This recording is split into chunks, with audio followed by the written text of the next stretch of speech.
I welcome my select viewers to my 105th video of my YouTube channel, Writer Sandhanam Speaks. Today is a very important day for me. Today is the Aradhana day of G Krishnamurti, the sage, who was endearingly called by us as UG.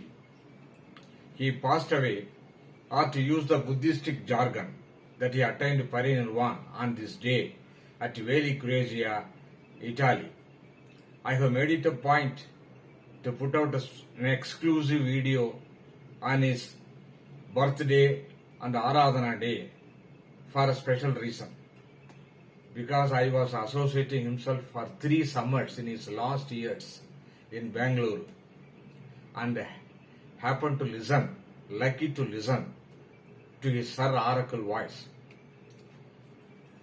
One can associate oneself with great intellectuals like Nobel Prize laureates or phenomenal political leaders, or even you can win a Nobel Prize. But it is not given to all to meet a genuine sage and listen to him. While others speak truth with a small t, it was left to the sages like Bhagavan Ramana and G Krishnamurti to speak truth with a capital T. So with that introduction, let me pay my pranam to UG by reading out one of my scripts. Before that, I would like to cite a small incident. That is the topic of this script also. When I entered once in his group in Bangalore, others recognized me, but UG could not. Then he put his hand over his eyes and he saw me. Next moment, he recognized me. It is not also given to everybody to be recognized by a sage. So in that way, I was blessed. So let me read out the script. The topic. Now I recognize him, me, by G Krishnamurti. On each birthday and the Aradhana day of G Krishnamurti, the latest sage in the lineage of sagehood, I have been putting out exclusive videos on him. Also on his immediate predecessor, Bhagavan Ramana Maharishi. Not only this, in many of my other videos, UG is extensively quoted for his revolutionary statements, reminding me of the equally revolutionary Tamil Siddhas who were anti-conventional and anti-ritualistic. For instance, one of the Tamil Siddhas, Pattinatha's song runs like this. நீற்றை புனைந்தன்ன நீராட போய் என்ன நீ மனமே மாற்றிப் பிறக்க வகையறிந்தா இல்லை மாமரை நூல் ஏற்றிக் கிடக்கும் 7 கோடி மந்திரம் என்ன கண்டாய் ஆற்றிற்கிடந்தும் துறையறியாமல் அலைகின்றாயே. This satirical poem indicts the mind that it does not know how to be resurrected and reborn while alive. Instead, it goes on reciting 7 crore mantras following outward rituals. It is like a person wallowing in river water, unable to find the way out steps to come out of water, the symbol of worldly attachments. UG was reborn and resurrected on his 49th year 1967 at Sanin Valley, Switzerland, when his bodily genes underwent violent biological mutation. Only on listening to UG in person, I understood the above song of Tamil Siddha. UG is a modern sage for a modern aspirant. The ancient wisdom was reborn in his English language. All the sages right from the Upanishadic rishis as well as Buddha spoke originally out of their own experience, and they never parroted others' statements like anybody personally feels the first-hand warmth of the sun and coolness of the moon. Though their expressions are different depending upon their background, in essence they are the same. Jalebi is not laddu, but both are sweet. Further, thoughts do not dictate them. Quote, mine are just words springing forth from their natural source without thought structure, UG observed. Nature produces a unique sage periodically to speak to the then current humanity, which requires different solutions to different problems of the day. UG spoke to the modern psychologists like this, quote, the separation between mind and body must come to an end. Actually, there is no separation. I have no objection to the word mind, but it is not in one particular location or area. Every cell in your system has a mind of its own. When questioned on the same subject, Buddha kept quiet, though he knew the answer, as there was no modern psychologist at that time to understand him. Buddha also observed, I am not the first nor the last Buddha. UG is one of the Buddhas or Siddhas in the hierarchy of sagehood. Buddha spoke in Pali, UG in English, and Siddhas in Tamil. Of course, Upanishadic rishis spoke in Sanskrit. If one has the passion to understand the sages, they will reveal themselves, and you will come to know that there is a mysterious connection between them, though all of them original. UG never quoted any other sage, excepting on very rare occasion, to emphasize his experience. He once quoted the Upanishadic statement, whomsoever it chooses, to him it happens.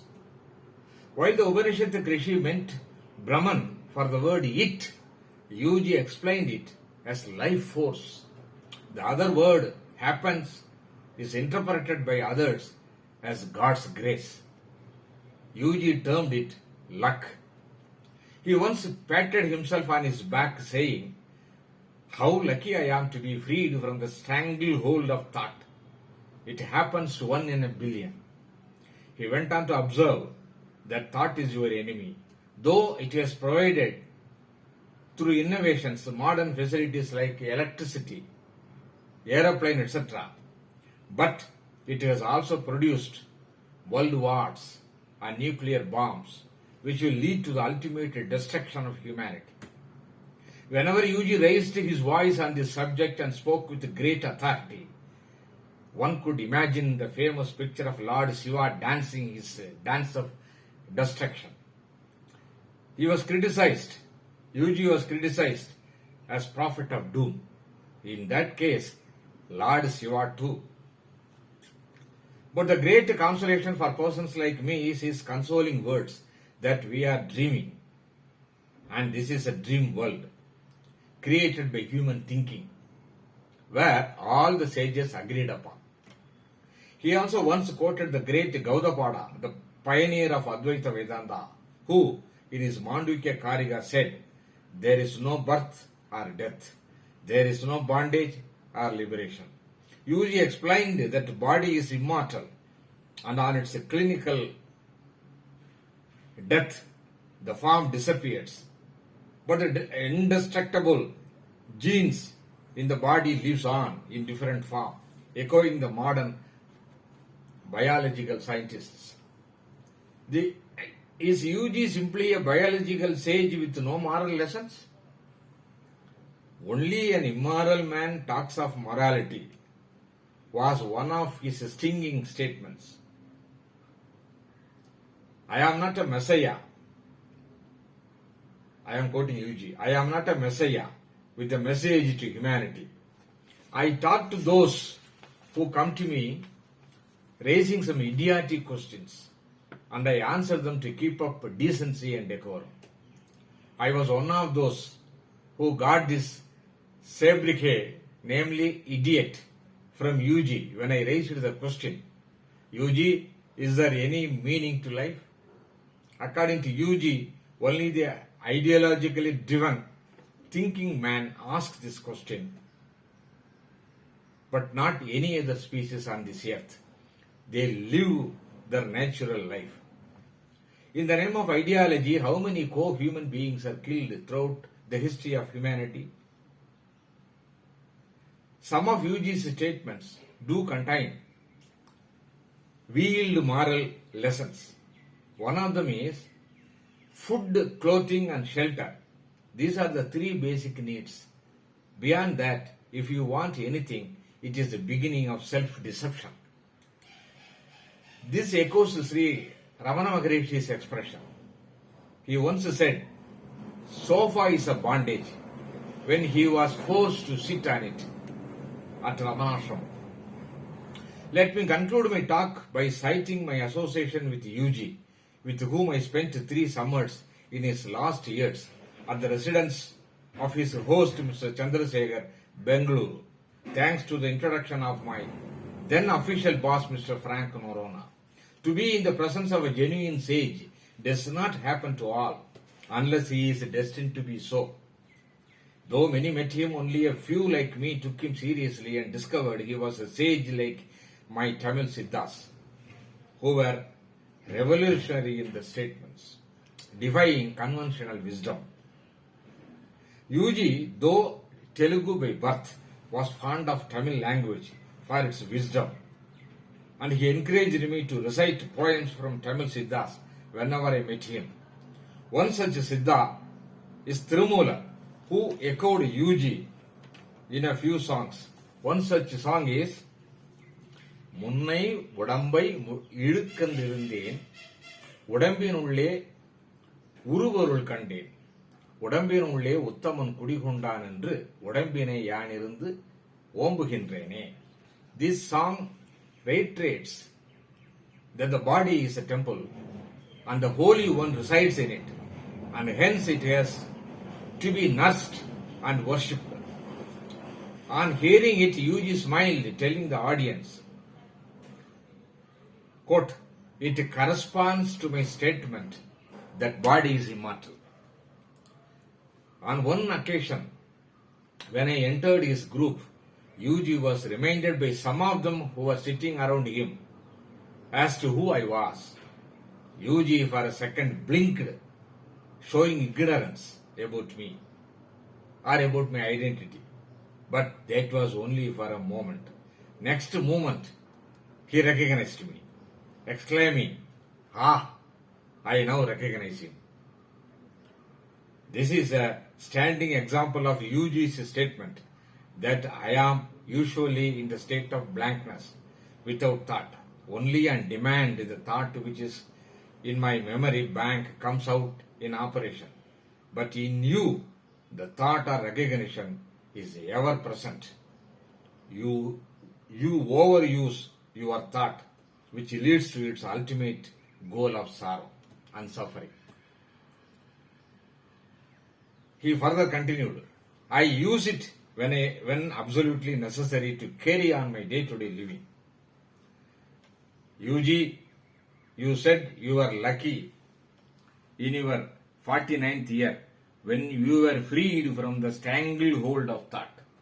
But I am not that lucky like you. But how lucky I am to be associated with you, a genuine sage, and translated your biography into Tamil.